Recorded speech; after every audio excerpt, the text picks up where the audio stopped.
Sly Stone has left the building. And if you ever truly listen to Sly, you know that sentence hurts far more than words should. His passing today at the age of 82 marks the end of a chapter in music history that cannot be overstated, because he wrote so much of it. For those of us who grew up on his records, studied his arrangements, stole his chord voicings, tried and failed to emulate his rhythms, today is not just about the loss of a great musician. It is about saying goodbye to one of the most human voices in recorded music. Because that is what Sly was, a voice, not just in terms of lyrics, politics, race, or culture. Although he was absolutely all of that, but vocally, sonically, he could do it all. He did not sing on the mic.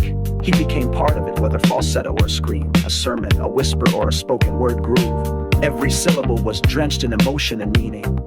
He did not perform songs. He channeled them. Sly had a way of infecting spaces with soul. The ghosts of his grooves linger. Sylvester Stewart, Sly, did not just form a band. He summoned a revolution with Sly and the Family Stone, a multiracial, multi-gender explosion of musical brilliance at a time when the world desperately needed. From dance to the music to there's a riot going on. He did not just soundtrack the times, he challenged them.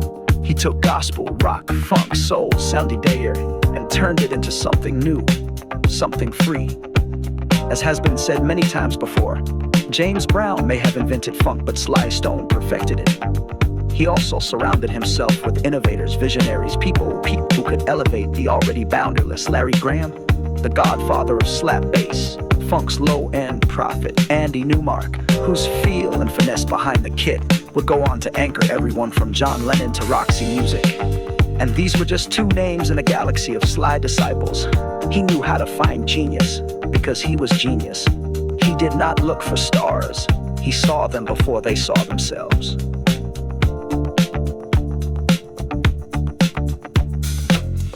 You feel the tension, the mounting anticipation for Sly and the Family Stone's arrival. And when they finally take the stage, it does not disappoint. It erupts in that moment. All the myth and magic come to life. The groove, the charisma, the message, the rhythm, the truth. That performance is more than a highlight. It is a reminder of what genius looks like when it hits its stride. What is staggering is how early and how completely he had mastered music. By 11, he could play anything. By his 20s, he was shaping the entire sound of the Bay Area, on stage, on record, and on the airwaves as a DJ, spinning the Beatles and Marvin Gaye back to back while preaching soul is something you live, not just listen to. It was not always a clean path. The later years were messy, troubled, and at times painful to witness. However, Sly's flame never dimmed creatively. It just flickered in a world not built for that kind of brilliance. And somehow, even in his most reclusive, unpredictable moments, we all still waited, hoped for one more note. He gave us so many everyday people, family affair. If you want me to stay, stand. Anthems that said something real, wrapped in melodies you could not forget.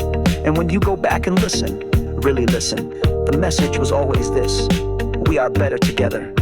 Black, white, male, female, loud, soft, strange, divine. The Family Stone was all of us.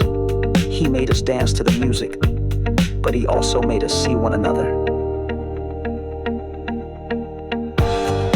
Thank you, Sly, for making me a believer in just how good music can be. So thank you, Sly, for the screams and the silences, for the slinky bass lines and the broken drum machines, for making the impossible feel inevitable. You did not just change music, you changed people. Rest in rhythm.